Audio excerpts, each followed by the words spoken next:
আচলতে বজাৰত বিভিন্ন ধৰণৰ কোল্ড ড্ৰিংকছ বজাৰত উপলব্ধ, কিন্তু কথাটো হ'ল আমাৰ এই কোল্ড ড্ৰিংকছবিলাকৰ থকা উপাদানসমূহ আমাৰ সৰ্বসাধাৰণ মানুহে নাজানে। কোল্ড ড্ৰিংকছবিলাকত সকলোবিলাক কোল্ড ড্ৰিংকছত থকা প্ৰথম উপাদানটো হ'ল কাৰ্বনেট ৱাটাৰ, আৰু যিটোৱে কাৰ্বন ডাই অক্সাইড আমাৰ কোল্ড ড্ৰিংকছত সোমাই থাকে, আৰু তাক ঠাণ্ডা কৰিবৰ কাৰণেহে কাৰ্বনেট ৱাটাৰটো তাত ৰখা হয়। আৰু দ্বিতীয় মেইন কথাটো হ'ল তাত কিছুমান চুগাৰ, এডেড চুগাৰ যোগ কৰা হয়, আৰু এডেড চুগাৰৰ ভিতৰত চুক্ৰজ আৰু হাই কনচেনট্ৰেশ্যন ফ্ৰুক্টজ ব্যৱহাৰ কৰা হয়। আৰু এই অতিৰিক্ত মাত্ৰা চুগাৰ থকাৰ কাৰণে আমাৰ দেহত সাধাৰণতে মেদবহুলতা, ডায়েবেটিছ ৰোগ আদি এইবিলাক হ'ল আমাৰ যিসকলে কোল্ড ড্ৰিংকছ সদায় সেৱন কৰে সেইবিলাকৰ সাধাৰণতে আমাৰ এই অসুখবিলাক সহজতে হয়। তাৰোপৰি কোল্ড ড্ৰিংকছবিলাক বা পনীয় এই পানীবিলাকত তাক সোৱাদটো বঢ়াবৰ কাৰণে তাত ফছফৰিক এচিড মিহলি কৰি দিয়া হয়। ফছফৰিক এচিডটো এনেকুৱা এটা যি আমাৰ দাঁতৰে হওক বা আমাৰ হাড়বিলাক সি ওপৰৰ এনামেলটো ক্ষয় কৰে। মই সকলোকে এটাই অনুৰোধ জনাম যে বজাৰৰ পৰা যিকোনো এটা কোম্পানীৰ কোল্ড ড্ৰিংকছ অকণ কিনি আনক আৰু নিজৰ নখকেইটা কাটি সেই কোল্ড ড্ৰিংকছখিনিৰ গিলাচ এটাত ভৰাই নখটো কোল্ড ড্ৰিংকছত ৰাখি থওক। পিছদিনা দেখিব যে নখকেইটা নাইকিয়া হৈ গৈছে। ইয়াৰ উত্তৰ এইটোৱে যে আমাৰ নখখিনি কোল্ড ড্ৰিংকছত ডিজল্ভ হৈ গৈছে। গতিকে সেই কোল্ড ড্ৰিংকছত থকা ফছফৰিক এচিডে আমাৰ নখ পৰ্যন্ত যিহেতু দ্ৰৱণীয় কৰিব পাৰে, গতিকে আমাৰ দেহৰ ভিতৰত কিমান ক্ষতিকাৰক তাক সহজে অনুমান কৰিব পাৰিব। তাৰোপৰি এই কোল্ড ড্ৰিংকছবিলাকৰ ৰং বিভিন্ন ধৰণৰ ৰাখিবৰ কাৰণে এই কিছুমান কালাৰিং এজেণ্ট দিয়ে, আৰু কোল্ড ড্ৰিংকছবিলাক যাতে সহজে বেয়া হৈ নাযায় তাক কিছুমান প্ৰিজাৰ্ভেটিভ ব্যৱহাৰ কৰা হয়। সেই প্ৰিজাৰ্ভেটিভ সাধাৰণতে ছ'ডিয়াম বেঞ্জয়েট, পটাছিয়াম বেঞ্জয়েট আদি প্ৰিজাৰ্ভেটিভ কিছুমান দিয়া হয়, কিন্তু এই প্ৰিজাৰ্ভেটিভবিলাক আমাৰ স্বাস্থ্যৰ কাৰণে ই কেতিয়াও ভাল নহয়, ই ক্ষতিকাৰক।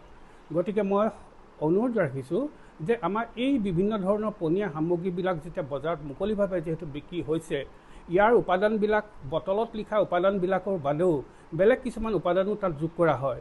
এতিয়া কোল্ড ড্ৰিংকছবিলাকেই হওক বা এনাৰ্জি ড্ৰিংকবিলাকেই হওক, আমাৰ ল'ৰা ছোৱালীখিনি আসক্তি কিয় আহিছে?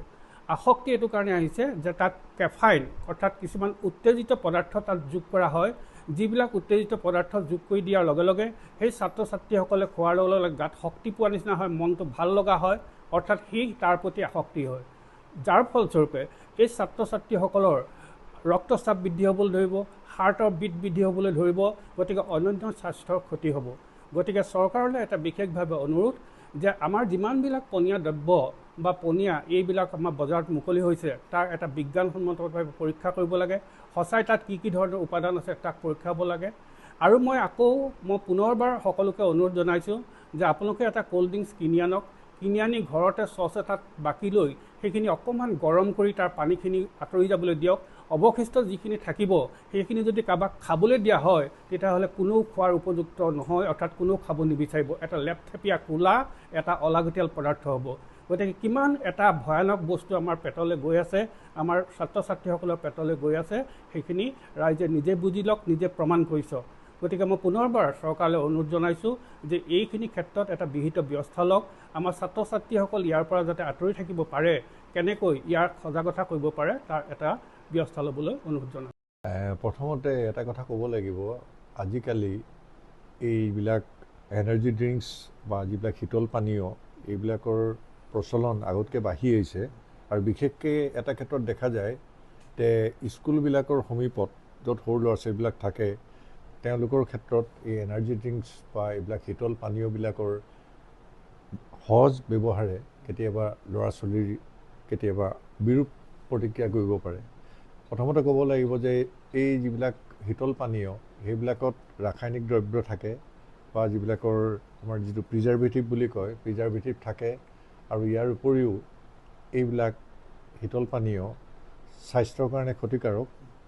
বিশেষকৈ কণ কণ ল'ৰা ছোৱালীৰ যদি শ্বাস প্ৰশ্বাসজনিত ৰোগ থাকে আৰু কেতিয়াবা তেওঁলোকৰ আন্তৰিক ৰোগ যদি থাকে, এইবিলাকত শীতল পানীয়বিলাকে দেহত বিৰূপ প্ৰভাৱ পেলাব পাৰে। আৰু আমি ক'ব লাগিব যে বৰ্তমান আমি যিটো দেখিবলৈ পাইছোঁ, ল'ৰা ছোৱালীবিলাকে এই শীতল পানীয়বিলাক সদায় যদি ব্যৱহাৰ কৰি এটা স্বভাৱত পৰিণত কৰে, কেতিয়াবা দীৰ্ঘদিনত তাৰ পৰা বিৰূপ প্ৰতিক্ৰিয়া হ'ব পাৰে। কেতিয়াবা তেওঁলোক চাহনি ৰোগত ভুগিব পাৰে। আনকি আজিকালি দেখিবলৈ পোৱা যায় যে এই শীতল পানীয়বিলাকৰ ব্যৱহাৰে কেতিয়াবা সৰু ল'ৰা ছোৱালীৰ ক্ষেত্ৰতো তেওঁলোকৰ ব্লাড চুগাৰ বঢ়াই দিব পাৰে। তেনেকুৱা আমি বহুত উদাহৰণ পাইছোঁ। কণ কণ ল'ৰা ছোৱালীয়েও যদি শীতল পানীয় বা চকলেট জাতীয় তেনেকুৱা যদি এইবিলাক ভক্ষণ কৰি থাকে, কেতিয়াবা দেহত এইবিলাকে বিৰূপ প্ৰতিক্ৰিয়া কৰি পেলাই ডায়েবেটিছৰ নিচিনা ৰোগো কৰিব পাৰে। গতিকে মই ক'ব বিচাৰোঁ যে এইবিলাকৰ ব্যৱহাৰ অলপমান সীমিত কৰিব লাগে, আৰু বিশেষকৈ স্কুল কলেজৰ সমীপত এনেকুৱা ধৰণৰ বিপণীবিলাকত যাতে এইবিলাক শীতল পানীয় বা এনেকুৱা যিবিলাক আমাৰ এনাৰ্জি ড্ৰিংকছ এইবিলাক সহজলভ্য নহয়, তাৰ কাৰণে চৰকাৰে চকু দিব লাগে। যিটো মহাৰাষ্ট্ৰত চৰকাৰে কৰিছে, তেওঁলোকে এতিয়া স্কুল কলেজৰ সমীপত এই বিপণীবিলাক তেওঁলোকে আঁতৰাই দিছে। তাত যাতে এনেকুৱা ধৰণৰ এইবিলাক শীতল পানীয় এইবিলাক ব্যৱহাৰ কৰিব নোৱাৰে। আৰু এইবিলাকৰ পৰাই এটা কথা আমি ক'ব পাৰোঁ যে শীতল পানীয়বিলাক যদি সদায় ব্যৱহাৰ কৰি থাকিব পাৰে, কেতিয়াবা অলপমান মগজুটো কেতিয়াবা কিছুমান প্ৰভাৱ পেলাব পাৰে, কেতিয়াবা তেওঁলোকৰ স্মৃতিশক্তি হ্ৰাস হ'ব পাৰে, তাৰ উপৰিও তেওঁলোকৰ দেহত বিভিন্ন ধৰণৰ ৰোগৰ ক্ষতি হ'ব পাৰে। ধন্যবাদ।